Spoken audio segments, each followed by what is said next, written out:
Comment pourrais-je me détacher de ce que je n'ai pas encore vécu?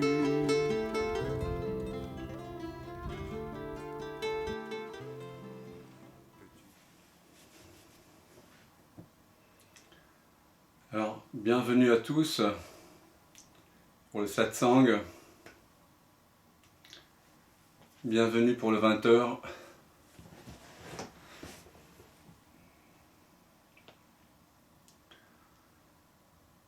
Il n'y a que des bonnes nouvelles à annoncer ici.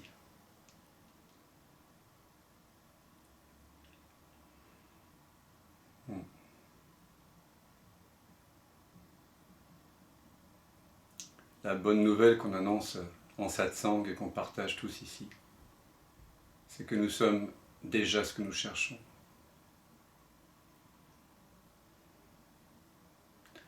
La paix dans le monde, c'est difficile, en ce moment, mais toujours impossible à trouver, c'est toujours bancal, c'est toujours dépendant de facteurs externes, de velléité, d'ego, à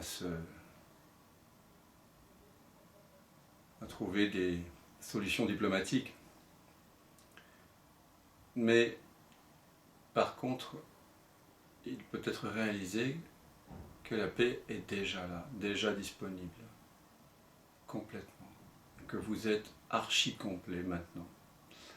Ça, c'est la bonne nouvelle que l'on partage ici en satsang. C'est que ce que nous sommes réellement, ultimement, ne manque de rien. Et joie n'est en conflit profondément avec rien. Et donc épais. Et en même temps, ce que nous sommes est intime avec tout ce qui apparaît, non séparé. Et ça, c'est ce que l'on nomme amour. Nous sommes également libres de tout ce qui apparaît et disparaît. Voilà le thème atemporel du satsang. Finalement, le satsang, c'est reconnaître le maintenant.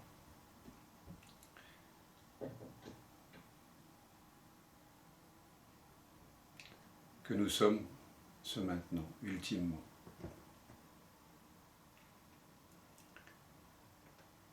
Il y a eu un beau livre écrit dans les années 90, je crois, par Eckhart Tolle, qui s'appelait « Le pouvoir du moment présent ».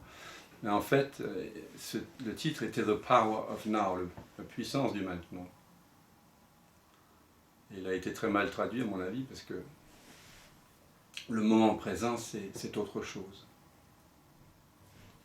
Alors, justement, on a l'habitude d'imaginer que maintenant est un instant T dans le temps,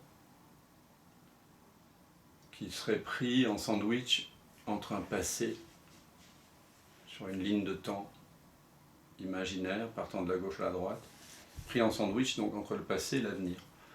Alors, je vais peut-être vous inviter là à investiguer de façon directe, donc à partir de votre expérience directe, sans la mémoire, et en fermant les yeux, la nature de ce que c'est que le maintenant. Est-ce que le maintenant est un instant T, comme la plupart des gens le pensent? Un moment.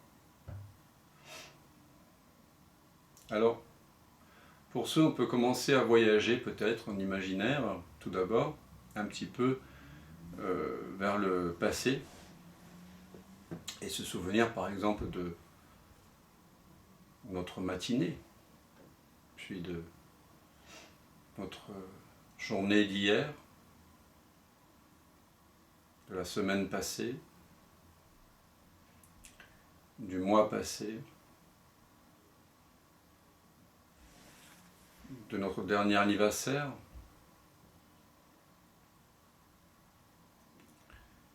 Et puis rebrousser chemin comme ça, en imaginaire, vers le passé, un passé de plus en plus lointain, et peut-être s'arrêter sur quelques expériences qui ont fondé notre vie personnelle.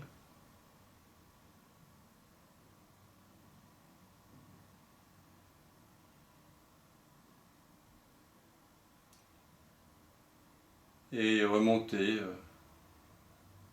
de fil en aiguille vers un âge plus jeune.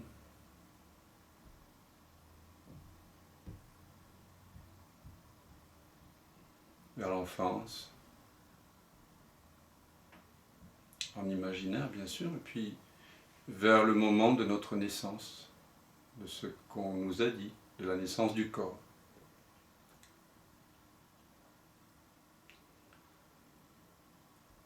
Et puis maintenant, voyager dans le passé au-delà de la naissance de ce corps. Plus dans le passé encore. La naissance par exemple de Ramakrishna au XIXe siècle. Puis la naissance par exemple de Mozart au XVIIIe. De Molière au XVIIe. Shakespeare, si je ne me trompe pas, au XVIe. Maître Eckhart au XIIe siècle. Shankaracharya au 8e siècle.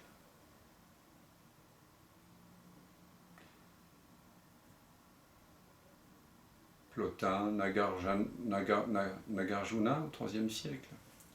Le Christ, Bouddha, Sophocle, les Upanishads. Et puis on peut continuer comme ça à voyager jusqu'à la naissance des hominidés, la naissance des dinosaures, la naissance des premières bactéries sur Terre, la naissance de la Terre.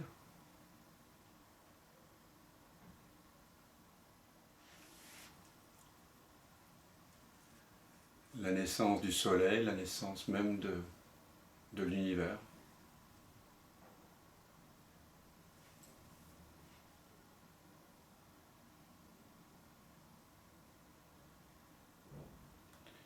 Et puis maintenant, constater que quand on voyage comme ça, on a l'impression que les moments dits plus anciens sont plus éloignés du maintenant. De maintenant. Mais est-ce que c'est vrai dans votre expérience directe ?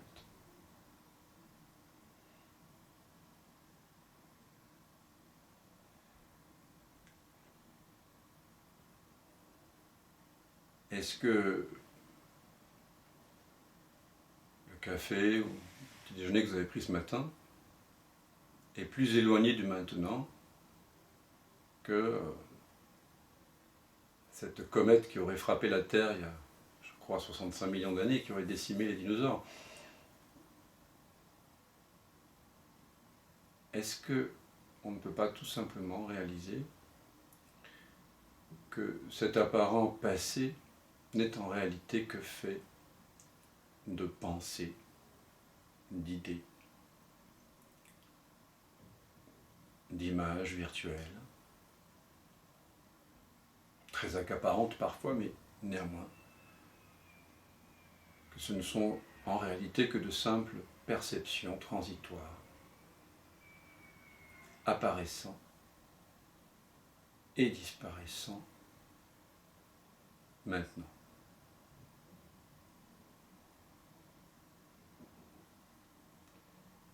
Et donc on peut prendre toute cette bulle évocative, on s'est amusé à imaginer, où on a déployé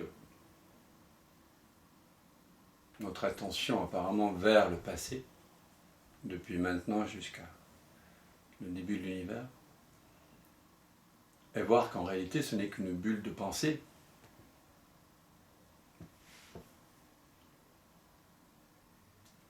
Qu'une bulle de pensée qui apparaît et disparaît maintenant.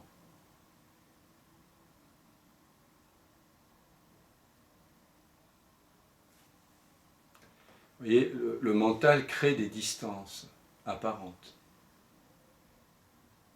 Et on est très habitué à fonctionner comme ça.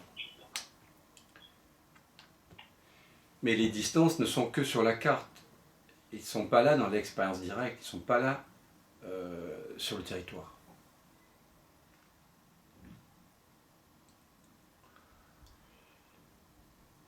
Maintenant, on pourrait essayer de faire un voyage maintenant vers l'avenir, vers le futur. À partir de maintenant, imaginons ce soir, on va se coucher, l'environnement dans lequel on va se coucher, puis la journée de demain, la semaine à venir, le printemps, l'été, l'automne, l'hiver.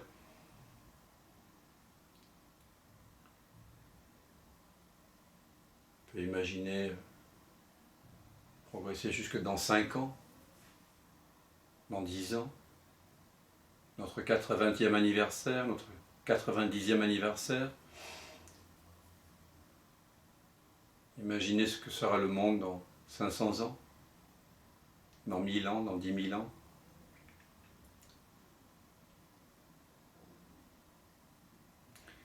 On peut même voyager jusqu'à l'imaginaire de l'extinction de la race humaine, ça ne devrait pas être si difficile.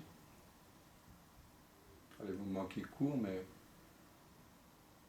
toute espèce a en moyenne 2 millions d'années de vie. Donc.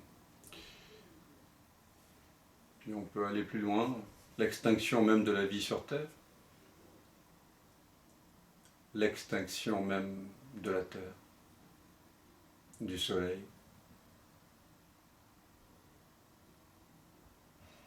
Et de l'univers. Et voyez, là aussi, plus on semble aller dans l'imaginaire, dans le temps, plus on semble s'éloigner du maintenant. Il peut y avoir une impression comme ça. C'est très intéressant comment l'évocation peut ou non générer une sorte de tension vers, donc on peut même ressentir dans le corps, comme si ça devenait réel. Voilà, le corps et les sensations et les impressions corporelles génèrent des effets qui sont associés à cet imaginaire d'un futur qui va de plus en plus loin. Et quand on regarde réellement, on s'aperçoit que la pensée de demain, la pensée du premier jour du printemps, de l'été de cette année, n'est en réalité pas plus éloignée que la pensée de l'extinction de la race humaine ou de l'univers entier. Ce ne sont en réalité que des pensées, des perceptions transitoires qui naissent et meurent. Quand? Maintenant.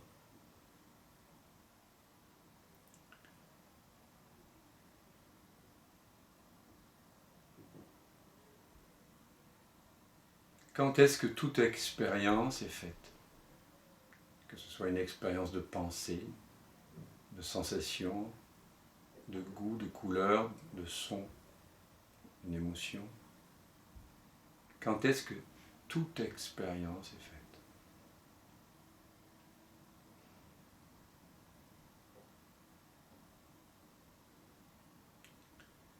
Elle apparaît toujours maintenant, n'est-ce pas?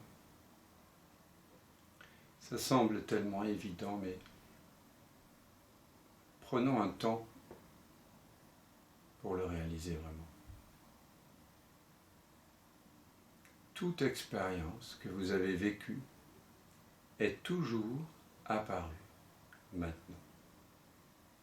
Rien n'est jamais apparu dans le passé et jamais rien n'apparaîtra dans le futur.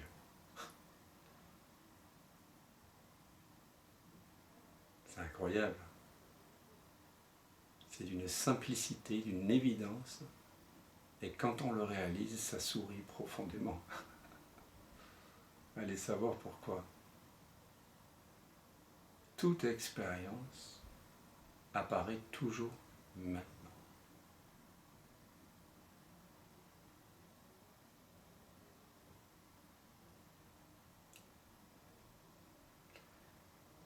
Ainsi, on découvre, on redécouvre que le maintenant n'est pas un instant T pris en sandwich entre un passé et un avenir. Au contraire, le maintenant est un éternel maintenant. Moi, je préfère dire atemporelle présence, parce que ce n'est pas une éternité en termes de durée, quelque chose qui va durer.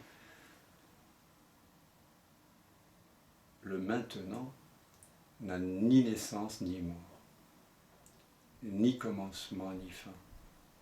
C'est toujours maintenant. C'est toujours maintenant. Et je vous prie de le réaliser.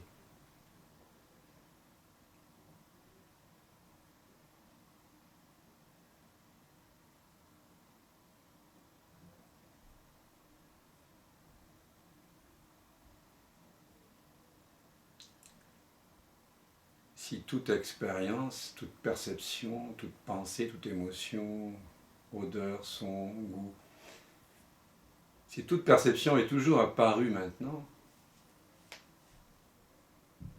apparaissant, disparaissant, parce que toute perception est transitoire par nature, quelle que soit sa durée de vie, il y a une durée de péremption dans les perceptions. Et si toute expérience, perception, donc le monde, le corps, le mental, si tout ça apparaît toujours maintenant, qu'est-ce qui est vraiment réel? Et par réel, ici, je veux dire qu'est-ce qui est toujours là? Maintenant est toujours là. Aucune perception, aucune chose, aucune forme n'est toujours là. Elle change d'instant en instant. Mais le maintenant, lui, est éternellement présent, atemporel, présence. Et le maintenant n'apparaît pas dans le temps. Le maintenant n'est pas venu jusqu'à nous, là, depuis le passé. Depuis, par exemple, le Big Bang, pour arriver ici, puis il va cheminer jusqu'à l'extinction de l'univers. Oui, parce que c'est un peu comme ça qu'on se représente le maintenant. Non. Le temps, finalement, c'est quoi? C'est le concept du changement. Et ce changement apparaît et disparaît. Maintenant. Toujours maintenant.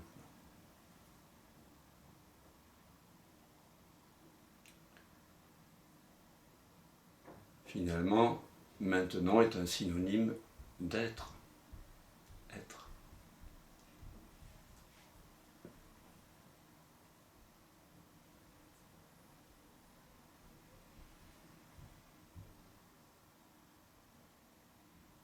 Le temps apparaît et disparaît dans maintenant.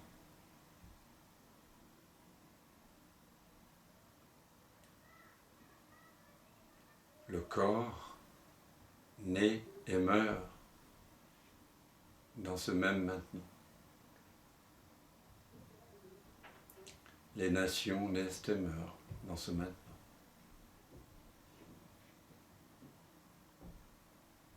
Les espèces naissent et meurent en cet instant.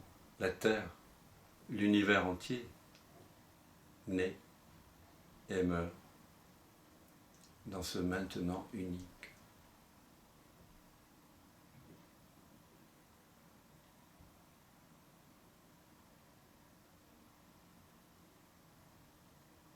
Maintenant, finalement, est un autre mot pour désigner le soi, la conscience.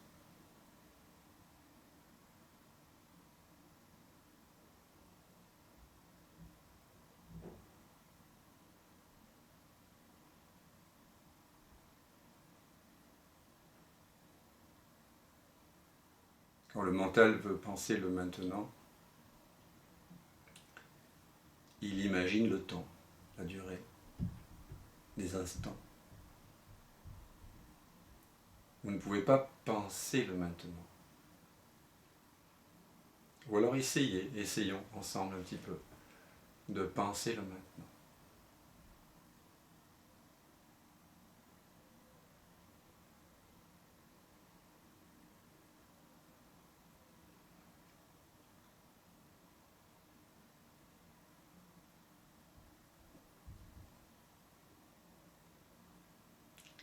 Vous voyez, quand la pensée, je ne sais pas vous, mais moi quand je veux penser le maintenant, la pensée se dissout.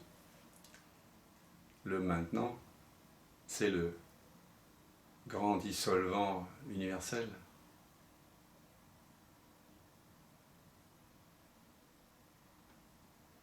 Et quand êtes-vous? Quand es-tu? N'es-tu pas en train d'être maintenant?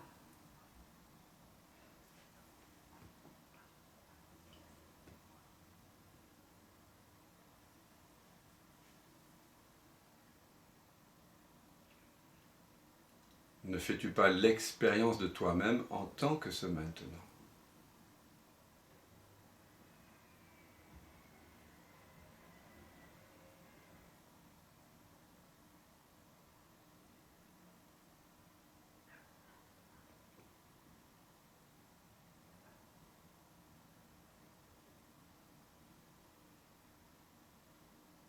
Puisque je, ce nom que l'on donne à ce que nous nous sentons être, je est toujours présent. Toute expérience apparaît en je et en tant que je. Qu'est-ce qui est toujours présent maintenant et je? Ils sont synonymes en réalité. Tu es le maintenant. C'est incroyable. C'est hallucinant, et c'est évident. J'ai fait cette réalisation quand j'avais l'anniversaire de mes 7 ans. Je suis sûr que dans votre enfance, vous vous êtes amusé à ce genre de méditation. Quand on est enfant, entre 5 et 8, 9, 10 ans, souvent nous faisons des expériences de pensée qui nous ramènent dans l'être, dans la présence. Et nous sentons là, bien sûr, une joie infinie et nous ne nous rendons pas compte ensuite, peut-être parce que tout ça n'est pas soutenu par un environnement, qu'en fait, nous venons de réaliser le soi. Après, on oublie. Moi, j'ai oublié. Mais réaliser que vous êtes le maintenant, c'est cela, réaliser le soi.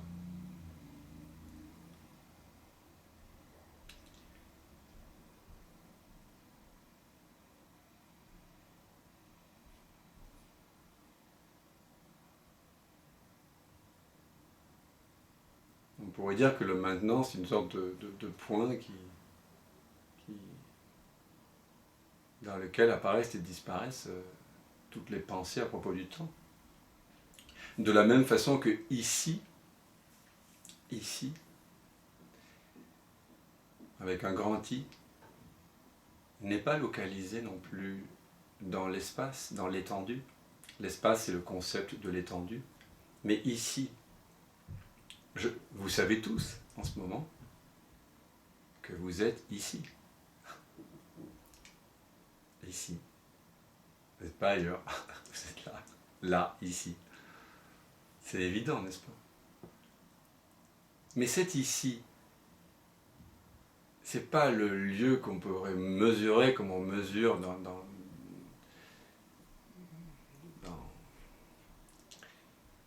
le monde une distance. entre deux objets. Ici, vous ne pouvez pas le mesurer. Ce n'est pas localisé. Et pourtant, c'est bien ici. En fait, vous pouvez réaliser que le là-bas, c'est-à-dire tout ce que vous percevez, toutes les expériences perceptives sont toujours réalisées ici. Ici. Tous les lieux géographiques sont en réalité des expériences de pensée, ou des expériences perceptuelles, des perceptions, et toutes les perceptions, toutes les pensées, elles apparaissent où? Je vous le donne en mille, ici. Ici et maintenant.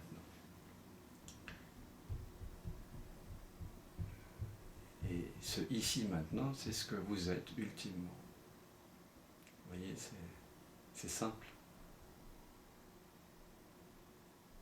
Mais c'est très différent de la traduction le moment présent. Carton rouge là, pour le traducteur. Mais bon.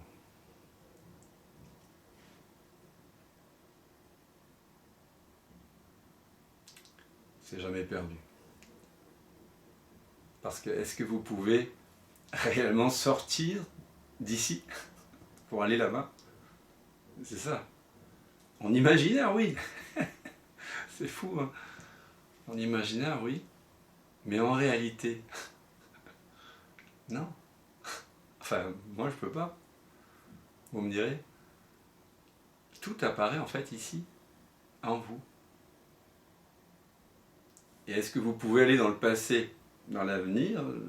Non, vous ne pouvez pas sortir du maintenant pour aller quelque part. Pourtant, quelque part, c'est l'impression qu'ont les presque 8 milliards d'habitants sur cette Terre, qui imaginent que le maintenant est un instant et que ce qu'ils sont est un corps, un mental séparé.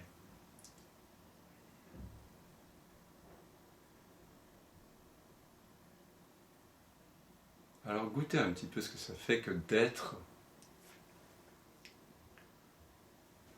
Parce que quand on se sent être, quand on redevient conscient d'être conscient, on prend conscience que toute expérience apparaît maintenant et ici. Et qu'on est ici maintenant.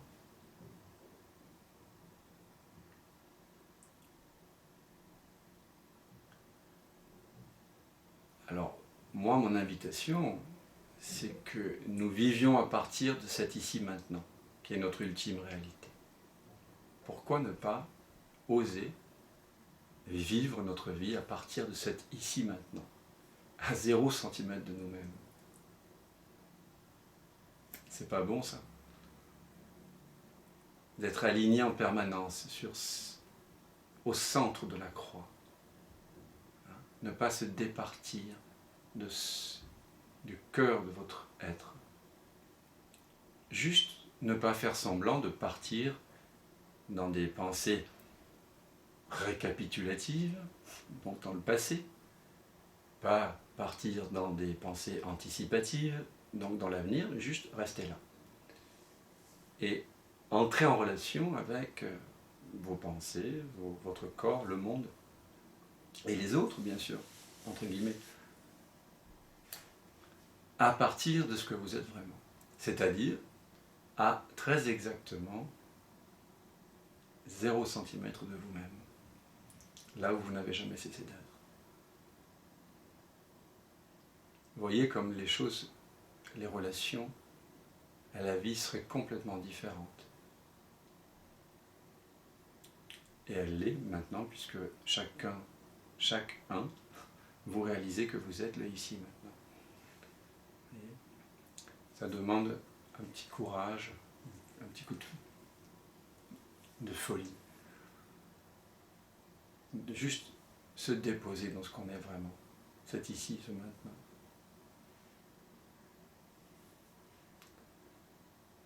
c'est d'une simplicité incroyable. Il n'y a même rien à faire, puisque c'est ce que nous sommes déjà. Il y a juste à le réaliser.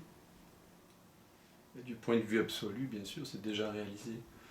Bon, on utilise des termes pour nous inviter à sortir du rêve de l'identification.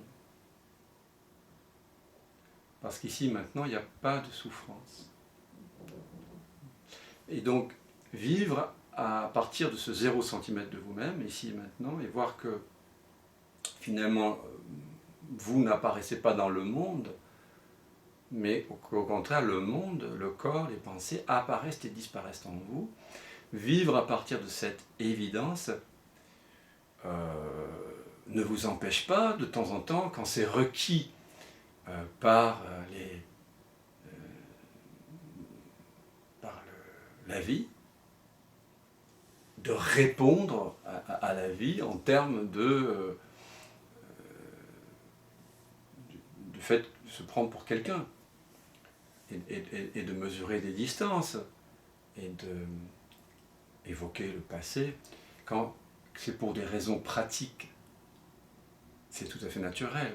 Quand c'est requis par des raisons pratiques, répondre, tout ça n'est pas perdu. Vous êtes toujours en capacité de comprendre que ce corps, il a un âge, et que quand vous dites « j'ai 50 ans », vous savez bien qu'en réalité, vous êtes l'éternel maintenant dans lequel l'impression et la croyance d'avoir 50 ans apparaît et disparaît, mais vous n'êtes pas obligé, quand vous conversez avec votre voisin, qui vous demande, parce qu'il a entendu Happy Birthday chanter le soir avant, quel âge vous avez fêté, de dire que voilà, le corps qui apparaît et disparaît en moi à tel âge. Oui, vous comprenez? Donc tout ça, ça se passe en fait naturellement. Par contre, si vous vivez à partir de l'ici, du maintenant, il y a uniquement besoin, pour des raisons pratiques,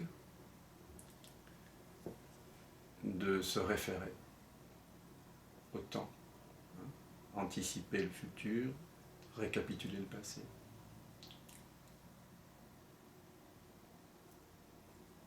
Et donc là, vous vivez à partir de ce que vous êtes vraiment. Vous ne validez pas une entité séparée qui est illusoire, en fait. Donc voilà l'invitation, une façon de formuler ce qu'on partage ensemble ce soir. Voilà. La reconnaissance que nous sommes cet ici maintenant. Donc le miracle, c'est pas qu'un jour, la conscience, au bout d'une évolution extrêmement complexe, Big Bang, Terre, rencontre d'une planète avec la Terre qui crée la Lune, qui stabilise la Terre, les phénomènes incroyables, la distance parfaite en tant qu'exoplanète, on pourrait dire presque, du Soleil pour pouvoir, par des symbioses chimiques, produire la vie, et qu'un jour, voilà, des hominidés apparaissent et que le cerveau grossisse, etc., et que d'un coup, paf, la conscience apparaisse, vous voyez. Ça, c'est l'histoire matérialiste, c'est la version officielle et 99% admise par l'humanité entière. Non, le miracle, c'est pas qu'un jour, la conscience est émergée de la matière. L'expérience directe que moi je fais, et que je pense que vous faites aussi,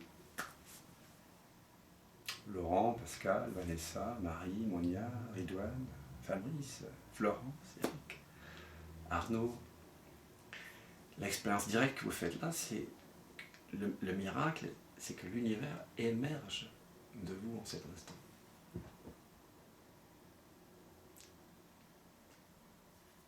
Et s'y résorbe.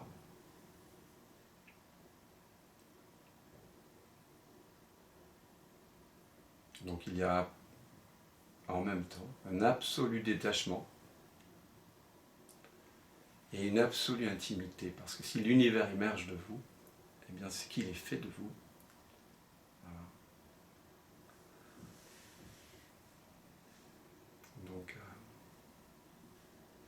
Voilà, c'est la temporelle invitation du satsang à reconnaître qu'en réalité, nous ne sommes pas le film, nous sommes l'écran atemporel, présent, conscient, sur lequel les images, le film de la vie, avec son, odeur, couleur, pensée, tous les pixels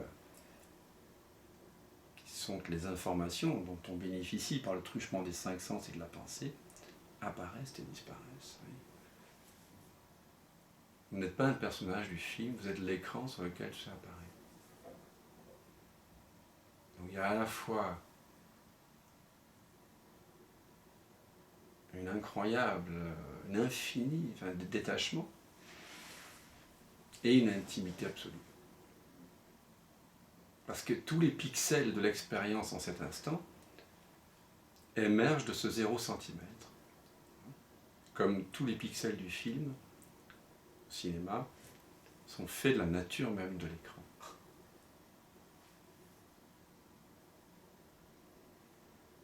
Restons un peu avec ces évidences.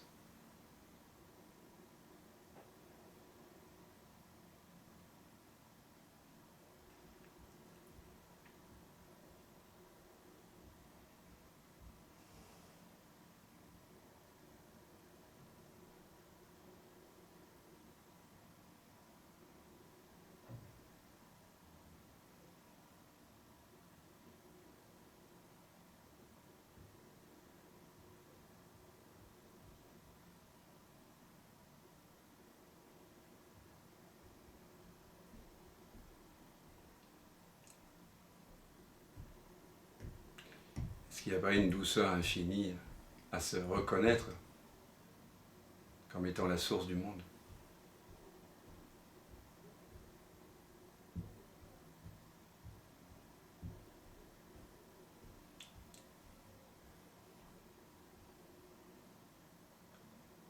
N'y a-t-il pas une soudaine intimité avec toutes les perceptions qui apparaissent ?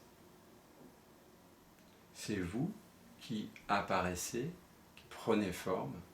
C'est vous le sans forme qui prenez forme en tant que ces sons-ci, que cette voix-là qui parle. Vous êtes le sans forme qui prend la forme de ces pensées-ci, de ces sensations-ci, du rythme de l'inspire et de l'expire. Je suis le sans forme qui prend la forme de tous ces objets qui m'environnent, des couleurs, si les yeux sont ouverts.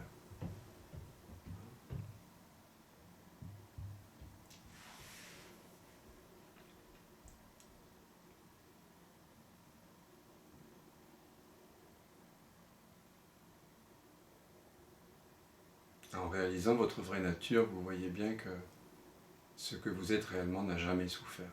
Il ne souffre pas, il ne souffrira jamais.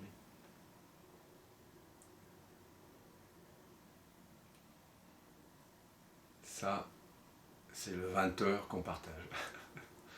Si on allume la télé, j'ai entendu une télé tout à l'heure qui était ouverte, on entendra un autre son de cloche. Et tous ces sons de cloche-là ne sont pas niés du tout. Simplement, la question c'est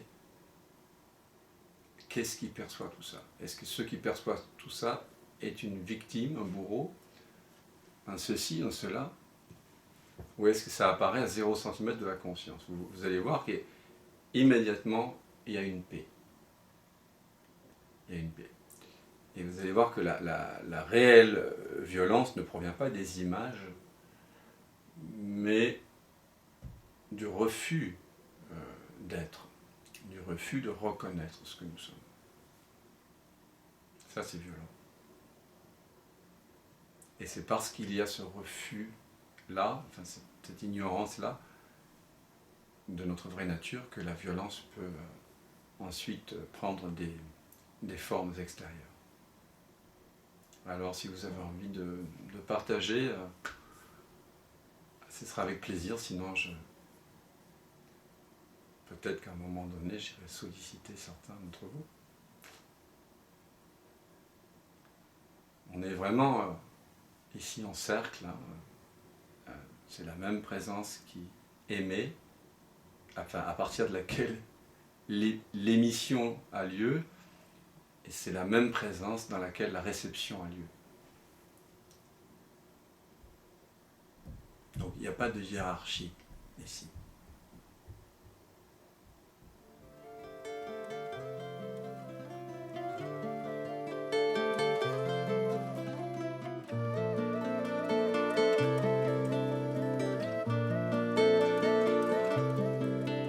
On ne peut lâcher que ce que l'on a tenu, mais comment pourrais-je me détacher de ce que je n'ai pas encore vécu?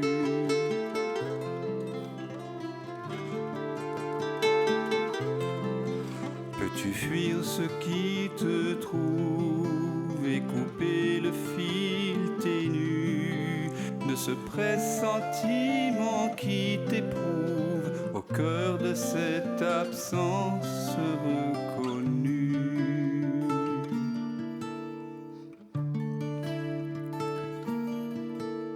Ceux qui s'obstinent pendant le sommeil, ce que tu sens juste après le réveil, garde la fleur des dérives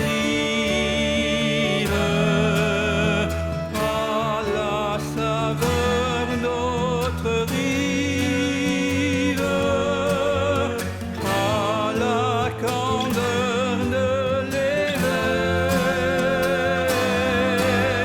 Ce qui te rêve t'arrive.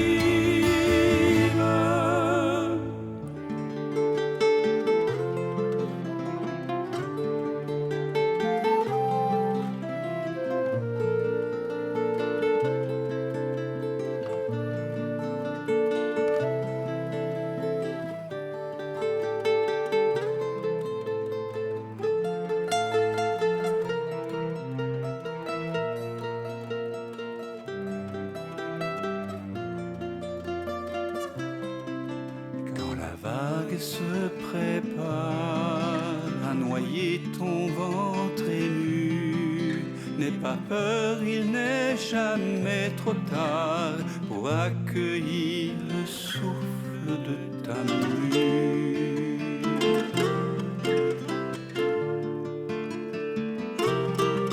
Le passé n'existe pas quand le cœur est mis à nu. En quittant le vu pour vraiment voir, tu cueilles en toi ce monde entreaperçu.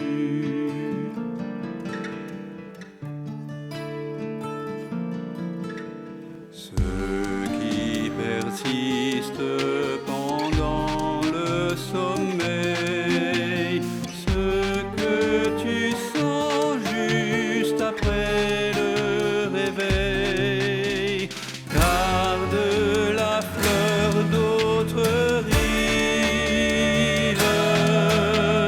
et la beauté des dérives à la fraîcheur de l'éveil. Ce qui te rêve t'arrive.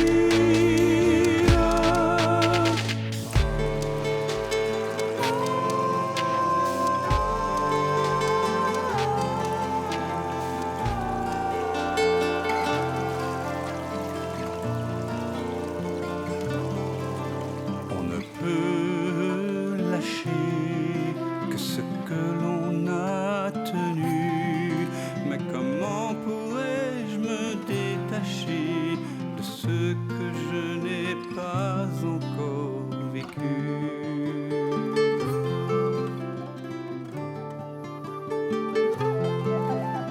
Pour renouer avec ce fil ténu qui nous relie, cet inconnu, ce lien subtil, ce fil de vie jamais un tel.